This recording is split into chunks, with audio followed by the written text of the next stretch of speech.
કેમ કે ટીંડાની ઉપર આવા નાના નાના કાકર આવે. હા, એના કાંટા જેવું કહી શકો તમે. કાકર કહો, કાંટા કહો. આટલા ચમચા ભેગા કર્યા છે.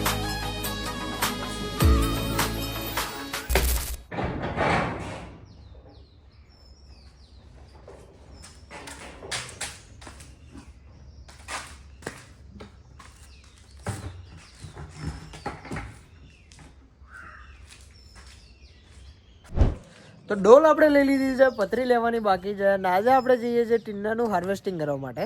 આ 9મો કે 10મો વારો હશે, વારો કહેવાય ગુજરાતીમાં, અને હાર્વેસ્ટ કરવાનો 9મો કે 10મો વારો હશે ટીંડાનો. અને આપણે આજે 10મો વારો ટીંડાનો હાર્વેસ્ટ કરવા જઈએ છીએ તમારી સાથે, કેમ કે વ્લોગ કરતાં કરતાં કોઈ દિવસ મેં ટીંડા હાર્વેસ્ટ કર્યા જ નહીં. તો હે ગાઈઝ, વેલકમ બેક. સ્વાગત કરું છું તમારું મારી ચેનલમાં. મારું નામ છે આદિત્ય અને તમે જોઈ રહ્યા છો વ્લોગ્સ વિથ આદિત્ય.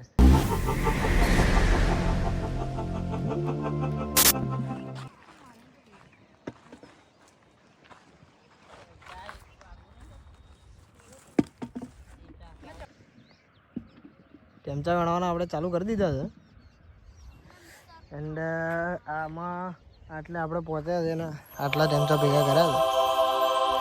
આ ખેતરમાં ચમચાના વેલા બહુ ઓછા થઈ ગયા છે ડ્યુ ટુ ઠંડી. વધારે ઠંડી પડવાથી આને ઘણું બધું નુકસાન થાય છે. તો આપણે વહેલું વાવેતર કર્યું હતું. બહુ વહેલું વાવેતર કરીને મજા નહીં આવતી ચમચામાં. જો વેલા ઘણા બધા જતા રહ્યા છે, એટલે આ સિઝન થોડી લોચાવાળી તો રહેવાની છે. તો બી જોઈએ, કરીએ છીએ કેટલું ટોટલ ઓવરઓલ નીકળે છે. પ્રોફિટ કોસ્ટ કટિંગ કરીને પછી ખબર પડે. ત્યાં સુધી તો વેણીએ ટેમચા.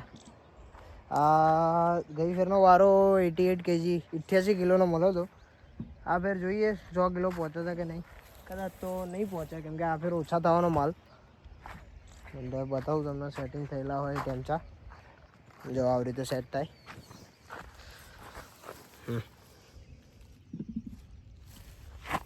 એક આ રહ્યો. અને હજી ધોવાના બી હોય, અને ધોઈને પછી જબલા ભરવાના હોય. તો આજના વ્લોગમાં આખું આપણે બતાવીશું. તો જોડાયેલા રહેજો છેક સુધી. Stay tune guys.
ટેમચાનું કલેક્શન આપણે આટલું કર્યું છે અત્યારે.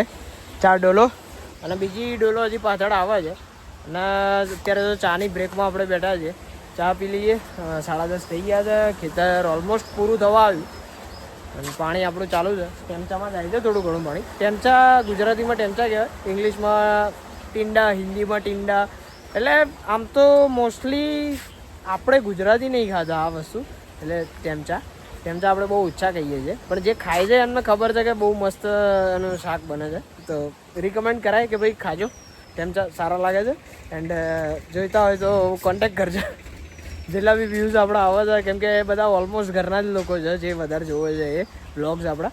તો એ લોકોને ખાસ રિકમેન્ડ કરીશ કે ભાઈ ખાજો, ટેમચાનું શાક ખવાય, બહુ સારું એવું લાગે છે.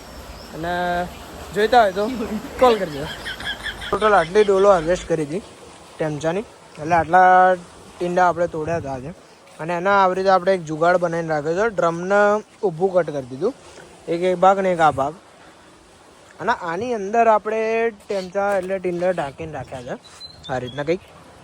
અને આ કંતાન ઉપર ભીનું કરીને નાખી દીધું છે આવી રીતના. આમાં બી એ જ સેમ સિસ્ટમ કરેલી છે. આની અંદર ટીંડા નાખી દીધા છે અને આ ઢાંકી દીધું છે, એટલે ગરમીથી આને કંઈ થાય નહીં.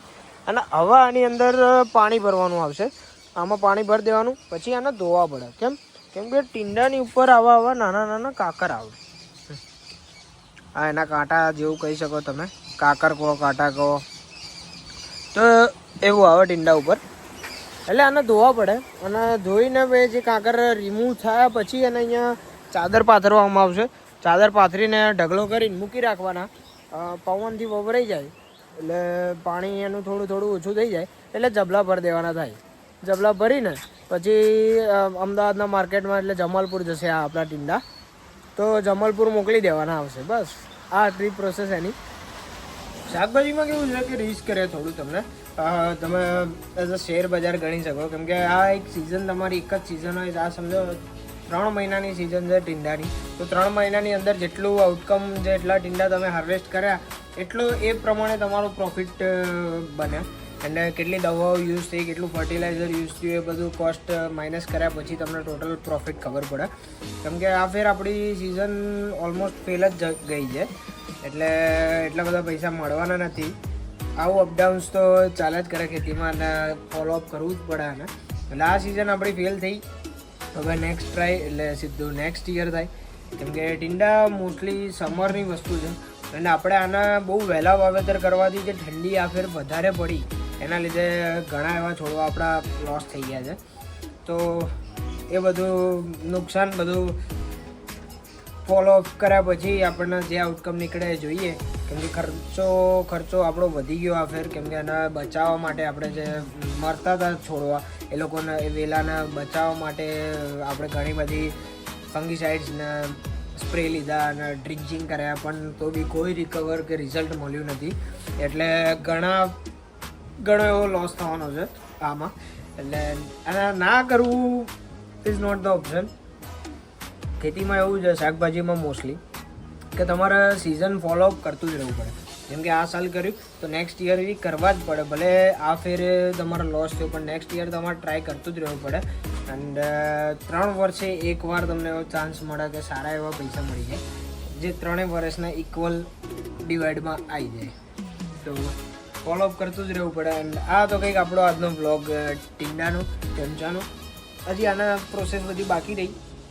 આના જબલામાં ભરશે, પછી મોકલીશું રાત્રે અમદાવાદ. એ હું તમને આગળ બ્લોગમાં ફોલોઅપ બતાવી રહું. અને અમદાવાદ ગાડી જશે, આમાં આપણે મોકલી દઈશું આ, એન્ડ જશે અમદાવાદ માર્કેટમાં. અને એનું બિલ આપણને આપશે નેક્સ્ટ વાર. એટલે નેક્સ્ટ જ્યારે હાર્વેસ્ટિંગ હોય, આના અલ્ટરનેટ હાર્વેસ્ટિંગ હોય, એક દિવસ છોડીને એક દિવસ હાર્વેસ્ટ કરીએ છીએ આપણે. ઘણા લોકો 3 દિવસે એટલે 2 દિવસ છોડીને 1 દિવસ હાર્વેસ્ટ બી કરતા હોય છે આમાં.